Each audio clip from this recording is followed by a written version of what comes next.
Are you homeschooling a fifth grader and wondering what curriculum actually works? Well, after trying all different kinds of different programs over the years, we finally found a lineup that brings joy and peace into our day, challenges my daughter just enough, and helps her grow in faith and academics. Fifth grade is such a big year. Subjects are getting deeper and independence is kicking in. So I'm going to show you exactly what I'm going to be using for my upcoming fifth grader this homeschool year. So if you're a homeschool mom who's going to be homeschooling fifth grade and you're looking for a fun and not boring homeschool experience, then you're in the right place. By the way, if this is your first time here, my name is Vani and welcome to my channel. And I make videos to help you on this homeschooling journey. On this channel, I help share real life homeschooling tips, real life day in the life videos, curriculum reviews, and like so much more. So if that sounds like your thing, please go ahead and subscribe right now and hit the notification bell so you won't miss when I post my videos. Okay, let's get into it.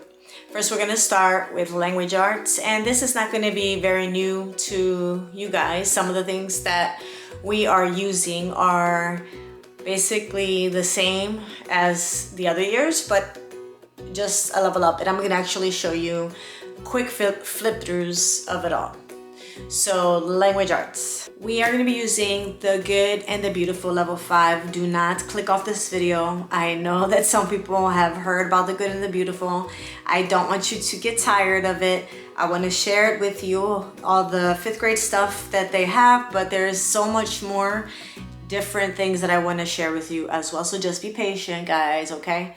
So we're going to start with the main language arts course. Level 5. So we're going to flip the camera around so I can share everything with you. Okay, so just in case you're new to homeschooling or you're new to the Good and the Beautiful, their language arts courses always cover literature, grammar and usage, punctuation, art, geography, vocabulary, writing, and spelling.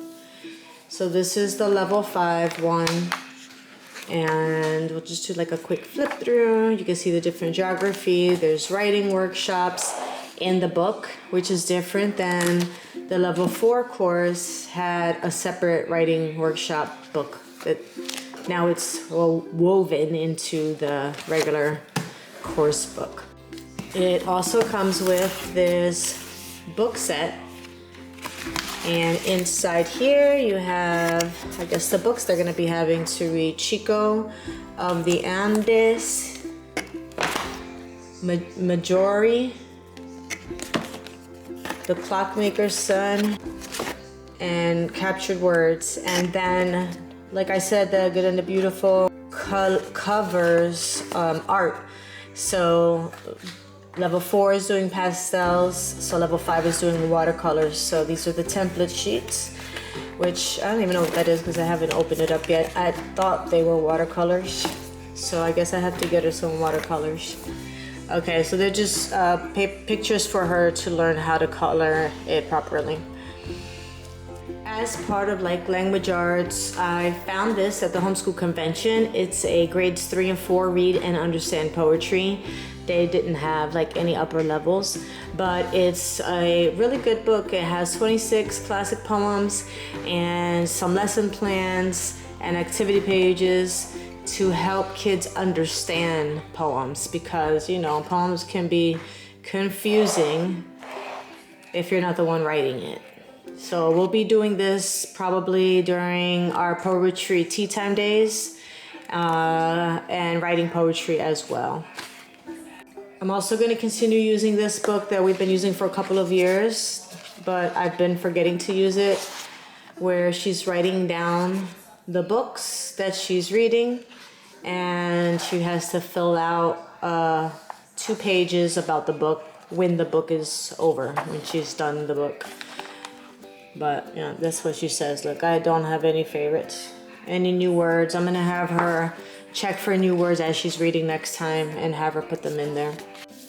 I'm also going to teach her typing. We're going to focus on typing this year. She still hasn't gone through level 1. We're halfway through it, but I also have levels 2 and 3, and this particular program is also from the Good and the Beautiful. And then just little Amazon goodies. I got her 2 pastel colored notebooks and folders as well for, I don't know, for something. Okay, so staying in the same category, we also have level 5 of the Good and the Beautiful's handwriting, and this is cursive. She also likes this game, Treehouse Town from the Good and the Beautiful, which reviews parts of speech. Just reminds her what a proper noun is, common noun, verb, and adjective. Personal finance. We're going to be doing some personal finance this year. At our homeschool co-op, sometime during the year, she's allowed to do a little business, and she did it last year. She wants to have her own bakery when she grows up, so we're also going to be doing some baking this year. And I found this personal finance book, so we're going to be using this. It talks about introduction to money, budgeting, earning money, smart spending, generosity, borrowing money, governments and money, banks, investing, and insurance. And I also got this at the homeschool convention.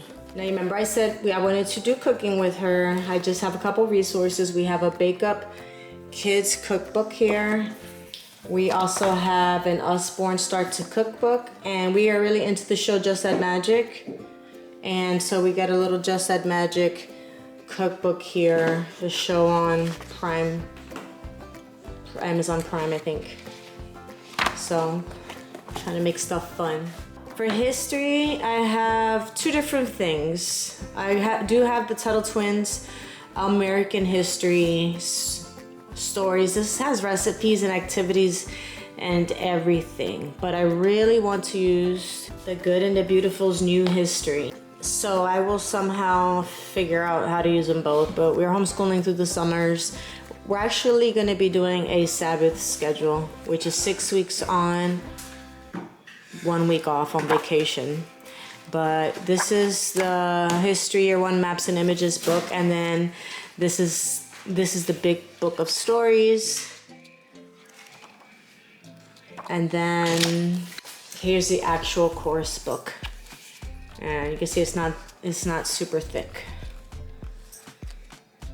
The Good and the Beautiful Histories goes through all the periods of time. It doesn't just stick to a certain time frame. And then each level it does the same thing. And it goes into more depth, I guess, to keep the kids' attention. I don't mind it. For geography, even though the Good and Beautiful does have their grammar cards and incorporates it, I thought it'd be fun to incorporate geography with our baking and with our cooking, because she's interested in cooking. And this is one of the fun schooling books. I've had this for so many years and we'd never touched it.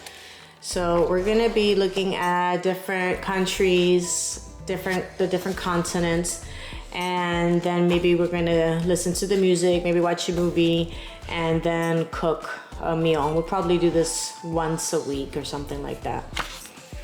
I also have this beginner's atlas, United States atlas. I hope I have a world atlas as well. These are the geography cards that the Good and the Beautiful comes with. I have this game of states that we also never played. It says, can you sell the most from coast to coast? We're gonna be incorporating some fun games this year. I also have, I should probably lower this, Scrambled States of America game. Helps her to figure out where the states are. I also forgot that the Good and Beautiful History now comes with this time tunnel review cards. So we'll be able to review different historical facts on here. So I like that. We also have USA flashcards. For math, we're using level 5 of the Good and the Beautiful, and we are kind of in the middle beginning of level 4 where it starts to use videos. So she's completely independent now with most of her work except for the extra stuff like history and geography and science and stuff like that. So, and it also has a mental math book. For fun, I got her these books from the Good and the Beautiful so we can draw together. This one is drawing flowers and plants. Different types of flowers and plants. We have Christmas items, birds, and trees. Figure when she's writing her stories, she can incorporate some of these pictures, and especially now that she's doing watercoloring as well. I think it'd be nice to have those in a book. Coming up next, we have science, and we also have something cool that I want to try to do that I tried to do this year, but it didn't go out. It didn't work out. First, I want to show you her planner. I went to the homeschool convention. I got myself a not consume planner. I actually won it. I bought a different planner, which I'm going to use next year because I like this one better. It's the not consumed elementary planner. And so in the beginning, it talks about just things that she wants to work towards. It's not just checking off, God bless you. It's not just checking off assignments. It's also habits to work on and things like that. And she has a calendar so she can keep up with her like co-op events. And then every month there's habits to more pages about habits. Okay, that's every month with the calendar. And then the check off list. So she'll be able to write her subjects and then check off if she has done it or not. You can find this on the Not Consumed website. I highly recommend it. They have a high school one and an upper elementary, I think. And the one for the moms is really, really good. Okay, for science, I was debating on leaving the Good and the Beautiful Science and going with Apologia, but we're going to do that for 6th grade. For 6th grade all the way through high school, we're going to go through Apologia. But I first want to finish the Good and the Beautiful's curriculum. So these are just like all of the student journals that go with the units. So I'm going to show you the units. So we have the reptiles, amphibian, and fish units. We have Wonders of Energy. Right, here's the Wonders of Energy course book. Then we have health and the human mind. We have kingdoms and classification. We have botany. We have weather and water. And then I just have all of the student journals for these and the books that came with some of the subjects. I have these all here. And I have some of these games for science. I want to get some more. When we were doing the marine life one, this is Professor Noggin, Life on the Ocean. It really helps you to learn about the different animals. So I keep trying to find the other types on Amazon. I did get one more at the convention. I just don't know where it is right now. And then this one too, the Young Scientist Club. This is also marine biology. And I'm gonna see if they have, reptiles and birds and things like that as well. Okay, last but not least, my daughter was doing American Heritage Girl 2 years ago, I think. And we stopped, but I just love the idea of doing these activities. So I am thinking of having her earn badges because it teaches you so many different life skills. And I know that I can order the badges myself, and maybe we can get like a backpack or something to sew the badges on or put them on. But we're gonna probably go through this course to rock climbing, because they actually have you go and do these things. So we're gonna be doing these probably, maybe we'll do once a month, because I know I picked so much stuff for her to do, and there's not enough time to do it all. So I think we're gonna work on one a month. I think that'll be a lot of fun. Okay, well that's it. It's like 1,000 things. I'm really working on my consistency this year. I'm gonna use my planner. I always get planners and every I'm going to use it this year. And I am going to try my best to give my kids the homeschool experience that I want to give to them this year. So don't forget to subscribe, please. Also, if you're interested in any of the products that I showed you, basically if you just type it in, it'll take you to the website, and you can just go ahead and purchase it. So go ahead and subscribe right now. I'll wait. Okay, hope you subscribe. And anyway, I just want to thank you for watching this video, and I'll see you in the next one that I'm gonna make. It's gonna be my 9th graders homeschool choices. I'm still waiting for one book to come. The other one I didn't even order yet. I just realized that. I thought I did and I was waiting for it. So we'll just show you what it is. So stay tuned and don't forget to hit the bell. Bye guys.